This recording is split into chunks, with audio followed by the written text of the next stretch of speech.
जोहार दोस्तों, मैं प्रेम पंकज आप सभी का स्वागत करता हूं एक बार फिर से माइक्रो स्टडी सेंटर में, जहां आप सभी को 14th जेपीएससी की तैयारी के लिए झारखंड जीके का क्लास ले रहा हूं।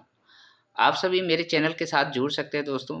मेरे वीडियो को लाइक कर दीजिए, शेयर कीजिए और अगर मेरे यूट्यूब चैनल पे नए हैं तो उसको सब्सक्राइब कर लीजिए दोस्तों। ठीक है, आज का क्लास का डिस्क्रिप्शन अगर मैं दूँ तो आज का क्लास में हम लोग पढ़ेंगे मुंडा मानकी शासन व्यवस्था। ये मुंडा मानकी शासन व्यवस्था, ये जो क्लास है दोस्तों, आज का परंपरागत शासन व्यवस्था का क्लास में ये तीसरा एपिसोड होगा और ये पूर्णतः पीटी सिलेबस पे आधारित है। तो आप इसको ज़रूर से ज़रूर देखिए, यहाँ से आपको 2 नंबर पक्का श्योर मिल जाएंगे। तो चलिए आज का क्लास शुरू करते हैं और हम लोग देखते हैं कि मुंडा मानकी शासन व्यवस्था का क्या क्या विशेषताएं रही है और उनमें क्या क्या महत्वपूर्ण पद हैं, उससे संबंधित तथ्य को जानेंगे। सबसे पहले ये देखिए कि ये जो मुंडा मानकी शासन व्यवस्था है, ये हम हो जनजाति में देखते हैं। तो हो जनजाति का ये पारंपरिक शासन व्यवस्था है। पारंपरिक शासन व्यवस्था।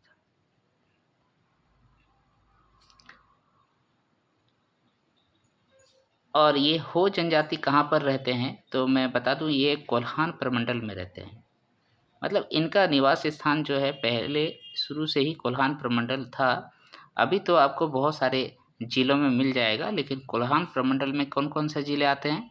एक तो सरायकेला खरसवा आते हैं, एक वेस्ट सिंहभूम आते हैं और तीसरा जो है वो ईस्ट सिंहभूम आएगा। अब यहीं पर क्या हुआ था, आपको पता है कि हो विद्रोह हुआ था।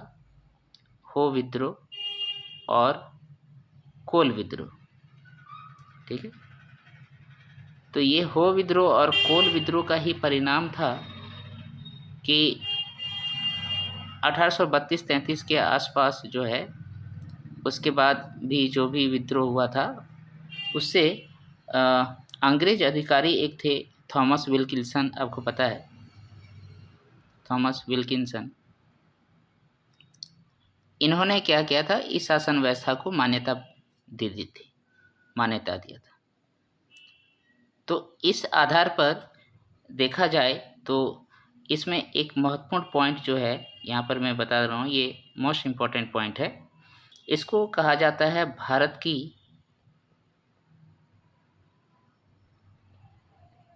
प्रथम गणतांत्रिक शासन व्यवस्था।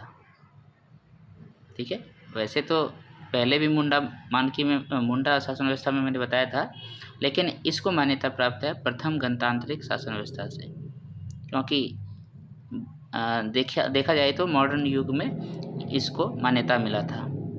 ठीक है, ये बात समझ में आ गई, ये इम्पोर्टेंट हो गया। अब थोड़ा सा अगर आप हो जनजाति के बारे में जानना चाहते हैं, तो हो जनजाति जो है ये मुंडा जनजाति का ही एक शाखा है। आपको पता है मुंडा जनजाति केवल झारखंड में पाई जाती है, अन्य स्टेट में नहीं पाई जाती है। लेकिन अभी तो इतने सारे ट्रांसपोर्टेशन सिस्टम आ गए और नए युग में हर जगह अवेलेबल है। तो मुंडा जनजाति की उपशाखा है और झारखंड में सबसे बड़ी जनजातियों में ये प्रमुख स्थान रखता है। ठीक है, सबसे बड़ी जनजातियों में ये प्रमुख स्थान रखता है। और बाद बाकी जो भी इनके बारे में जानकारी होगी हो जनजाति से, वो हम लोग जब जनजाति पढ़ेंगे कंप्लीट डिटेल में पढ़ लेंगे। यहाँ सिर्फ शासन व्यवस्था की बात करते हैं।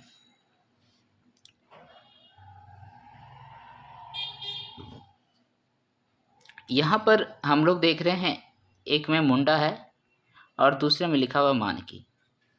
ठीक है, तो मुंडा जो है दोस्तों वो हम लोग देखते हैं गांव के प्रधान होते हैं। मुंडा गांव के प्रधान को।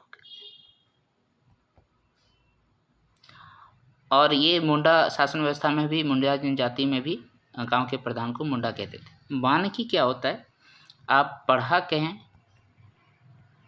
या पीर कहें, जो गांव के कई सारे समूह होते हैं या फिर गांव के ग्राम पंचायतों के समूह होते हैं, पढ़ा या पीर, उसके प्रधान होते हैं मानकी। इसलिए इसका नाम मुंडा मानकी शासन व्यवस्था है। अब अगर हम लोग गांव के शासन व्यवस्था की बात करें तो गांव में क्या क्या मुख्य पद होते हैं। गांव में मुख्य पद सबसे पहला जो होता है दोस्तों, वो होता है आपका मुंडा। और ये मुंडा प्रशासनिक,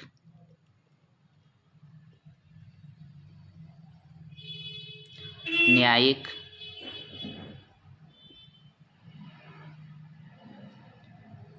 तथा लगान एकत्रित करने का काम करते हैं।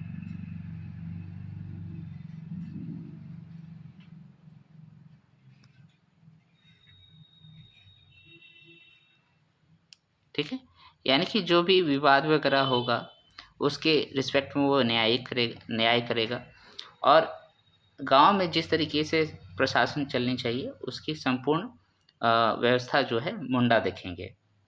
अब यहाँ पर मुंडा तो अकेले काम कर नहीं पाएगा, इसलिए इसके लिए भी एक सहायक नियुक्त किया गया है। मैं जो नेक्स्ट स्लाइड में बता रहा हूँ वहाँ से देख लीजिए।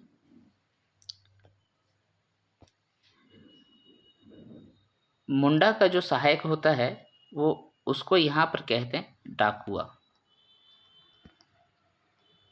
डाकुआ मुंडा का सहयोगी, मुंडा का सहयोगी। देखिए दोस्तों, अगर आप मेंस का भी तैयारी कर रहे हैं ना, तो आप वाइट पेपर में ही लिखने का प्रयास कीजिएगा, क्योंकि वहाँ पर आपको वाइट पेपर मिलता है। मैं जेपीएससी मेंस दे चुका हूँ तो आप मुझे पता है। मुंडा का सहयोगी होते हैं और ये क्या करता है, जो भी निर्णय है मुंडा के द्वारा लिया गया निर्णय एवं आदेश, ठीक है, जो भी आदेश दिया जाएगा उसको गांव के जनता तक पहुंचाएंगे, यानी कि निर्णय एवं आदेश को जनता तक पहुंचाने का काम करता है, पहुंचाएगा। दूसरे शब्दों में अगर कहें तो ये क्या होता है, संदेशवाहक होता है।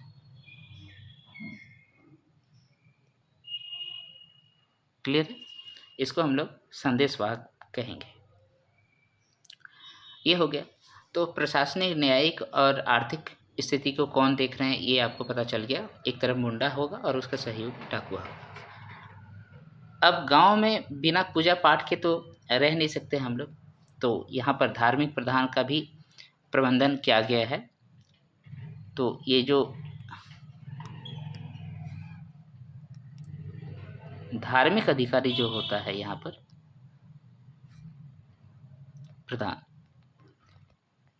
देखिए इससे क्वेश्चन कई बार आते रहता है और खासकर धार्मिक प्रधान से आते रहता है, तो उसको याद रखिएगा। इसको यहाँ कहते हैं दिउरी। क्या कहते हैं? दिउरी। ठीक है। और ये गांव के अंदर का जितना व्यवस्था है उसको देखते हैं। ठीक है। जैसे इसमें क्या क्या आ जाएगा, इसमें आ जाएगा पूजा पाठ हो गया, पूजा पाठ। उसके बाद आपका पर्व त्योहारों में भी पूजा पाठ करते हैं, पर्व त्योहारों का व्यवस्था करना, और फिर धार्मिक अनुष्ठान जो होते हैं उसको करना। ठीक है, ताकि गांव का लोगों का भलाई होता रहे। धार्मिक अनुष्ठान,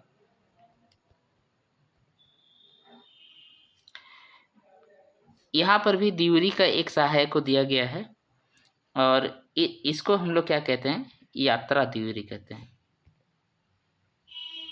यात्रा दिउरी। ठीक है। तो यात्रा दिउरी का क्या काम है, ये सहयोगी है, तो ये भी संदेश पहुंचाएगा, जो भी ड्यूरी का काम रहेगा उसको जनता तक पहुंचाएगा, बताएंगे। ठीक है। और बेसिकली ये गांव के सीमांत क्षेत्रों में काम करते हैं, सीमांत क्षेत्र में, यानी कि जो बाउंड्री है उसके आसपास इनका ज़्यादा काम रहता है। ठीक है। सीमांत क्षेत्र में पूजा करना, यानी कि गांव की रक्षा करने का काम ये करेगा। क्लियर है। तो ये हो गया धार्मिक प्रधान हमारा मुंडा मान की शासन व्यवस्था में।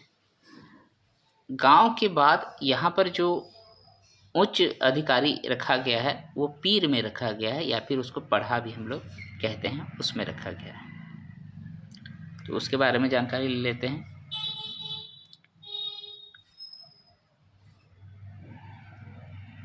पढ़ा या फिर यहाँ पर इसको पीर भी कहते हैं। और ये पीर क्या होता है? पीर में 7 से 12 गांव होते हैं। यहाँ पर जो लिखा गया है, अन्य बुक में कुछ और मिलेगा, हो सकता है 20 से 25 किसी में लिखा हुआ है, 21 से 22 लिखा हुआ है। बेसिकली 7 से 12 गांवों को मिलाकर हम लोग पीर बनाते हैं।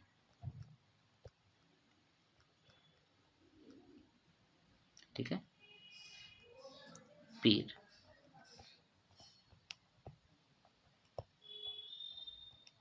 अब जब ये पीर है तो इसका भी प्रमुख होगा, तो यहाँ पर प्रमुख अधिकारी उसको हम लोग कहते हैं मानकी। क्या कहते हैं? मानकी। ये मानकी जो है वो प्रशासन को देखेगा और विवादों का प्रशासनिक अधिकारी जो होगा वो मानकी होगा। और इसके साथ साथ कहीं कहीं पर लिखा हुआ है कि एक पीर पंच होता है, एक पीर पंच। ठीक है। तो ये पीर पंच जो है वो न्यायिक प्रधान होता है, ये न्यायिक प्रधान होता है। तो पंच लिखा हुआ है, इसका मतलब सीधा सीधा बात है कि इसमें अन्य अधिकारी भी होगा जिसके सहयोग से ये न्याय करेगा। ये पीर का बात कर रहे हैं। ये हो गया पीर में कौन कौन अधिकारी है। ठीक है। अब यहाँ पर इसके और एक सहयोगी होते हैं जिसका नाम दिया गया है तहसीलदार। तहसीलदार। तो जो हिस्ट्री वगैरह पढ़ते रहते हैं, प्राचीन इतिहास या फिर मध्यकालीन इतिहास, उसको पता होगा तहसीलदार क्या होता है। ये एक्चुअल में राजस्व अधिकारी होता है। ठीक है। राजस्व अधिकारी होता है जो लगान वसूली का काम करता है गांव से। लगान वसूली। ठीक है। लगान वसूली का काम गांव से करता है। क्लियर है।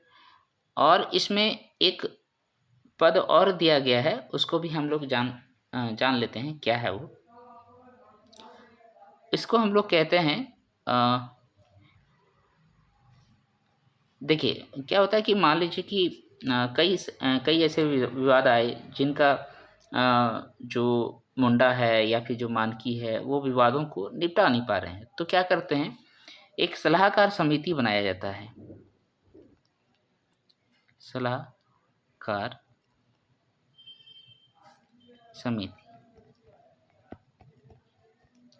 इस सलाहकार समिति में कौन लोग रहते हैं? गांव के वृद्ध जन रहते हैं, गांव के वृद्ध पुरुष रहते हैं, बूढ़े व्यक्ति, एक्सपीरियंस व्यक्ति। ठीक है। इन लोगों के द्वारा सलाह दी जाती है कि आप इस तरीके का विवाद को इस तरीके से सुलझाया जा सकता है, क्योंकि ये काफ़ी एक्सपीरियंस पर्सन होते हैं और बहुत सारी चीज़ों को देख चुके होते हैं। ठीक है। तो ये बात आपको समझ में आ गई। तो ये पूरा कहानी जो मुंडा मान की शासन व्यवस्था है वो ख़त्म होता है दोस्तों। आप मेरा वीडियो को अगर देख रहे हैं तो प्लीज़ इसको ज़्यादा से ज़्यादा लाइक करते रहिए, शेयर करते रहिए, और यूट्यूब चैनल पे मेरे अगर आप नए हैं तो उसको सब्सक्राइब कर लीजिए, ताकि आपका जेपीएससी या फिर जीएसएससी और अदर जो भी एग्ज़ाम झारखंड सरकार लेगी उन सभी की तैयारी आपका बेहतरीन तरीके से हो सके। ठीक है दोस्तों, मेरा YouTube channel micro study centre, आप अगर इसको दो तरीके से आप सर्च कर सकते हैं @माइक्रो स्टडी सेंटर, या फिर आप हैश लगा के भी लिख सकते हैं, या फिर मेरा नाम प्रेम कुमार मंडल पूरा लिखेंगे तो आएगा। और अभी आपका इस यूट्यूब चैनल पे दोस्तों एक नया क्लास शुरू हुआ है हिस्ट्री का, ठीक है। और ये हिस्ट्री आपका पप्पू सर पढ़ा रहे हैं, ये भी काफ़ी एक्सपीरियंस टीचर हैं, तो आप इनसे हिस्ट्री देख सकते हैं, पढ़ सकते हैं। यहाँ पर आपको 2 वीडियो आपको अभी मैं अपलोड किया हूँ उनका, एक वैदिक सभ्यता का और एक सिंधु घाटी सभ्यता का, आप वहाँ पर जाके देख सकते हैं, पढ़ सकते हैं, ठीक है। चलिए आज का क्लास इतना ही रखते हैं दोस्तों। धन्यवाद। तैयार रहिएगा नेक्स्ट वीडियो के लिए, तब तक के लिए नमस्कार।